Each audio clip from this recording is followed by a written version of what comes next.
biological organisms require energy to survive.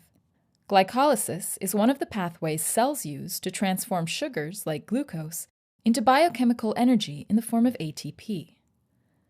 In the cytosol of the cell, glycolysis converts glucose into pyruvate through a series of 10 enzymatic reactions.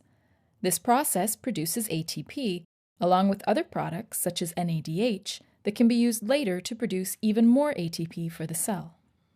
Let's watch as these enzymes oxidize one glucose molecule into two pyruvate molecules.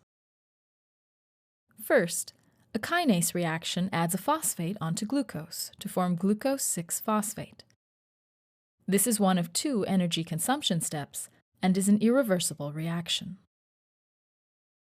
Next, an isomerase reaction converts glucose-6-phosphate into fructose-6-phosphate by rearranging covalent bonds. Another kinase removes a phosphate group from ATP and gives it to fructose-6-phosphate to form fructose-1,6-bisphosphate. This is the second energy consumption step and an irreversible reaction. In the fourth step of glycolysis, a lyase reaction splits the 6-carbon fructose-1,6-bisphosphate into two 3-carbon sugars, dihydroxyacetone phosphate and glyceraldehyde 3-phosphate. The dihydroxyacetone phosphate is rearranged by another isomerase to form a second glyceraldehyde 3-phosphate. At this point in glycolysis, glucose has been metabolized into two glyceraldehyde 3-phosphates and two ATPs have been consumed. The next 5 steps of glycolysis are the energy-producing phase. In step 6, both glyceraldehyde 3-phosphates are oxidized to 1,3-bisphosphoglycerate by a dehydrogenase. This step produces one NADH for each oxidized glyceraldehyde 3-phosphate, for a total of 2 NADHs. These NADHs are later used to produce more ATP for the cell. In step 7, a kinase transfers a phosphate from 1,3-bisphosphoglycerate to ADP to form ATP and 3-phosphoglycerate. This step is reversible even though ATP is formed.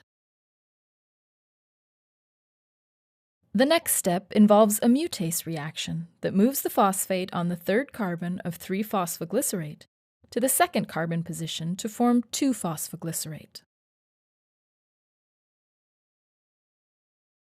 In step 9, a lyase reaction removes water from 2-phosphoglycerate to form phosphoenol pyruvate. In the final step of glycolysis, a kinase reaction removes the phosphate group from phosphoenol pyruvate and donates it to ADP to form ATP and pyruvate. Like reactions 1 and 3, this step is irreversible. At this point, 2 pyruvate molecules, 4 ATPs, and 2 NADHs are formed for each glucose that was broken down in glycolysis. The pyruvates and NADHs could be used in aerobic respiration to produce more energy for the cell. Here, we depict glycolysis as a closed process. But in cells, substrates produced by other reactions can enter glycolysis at different points. For example, when an animal breaks down glycogen, glucose-6-phosphate is produced and can then enter the glycolysis pathway at the 2nd step. Importantly, this means one less ATP is required for the pathway because the first ATP-consuming step is skipped.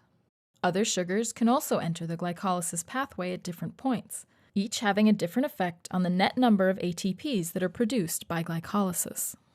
These ATPs are important energy molecules required for many biochemical pathways and ultimately life itself. Glycolysis is a major contributor to the pool of ATP used in these pathways that are essential to the survival of biological organisms.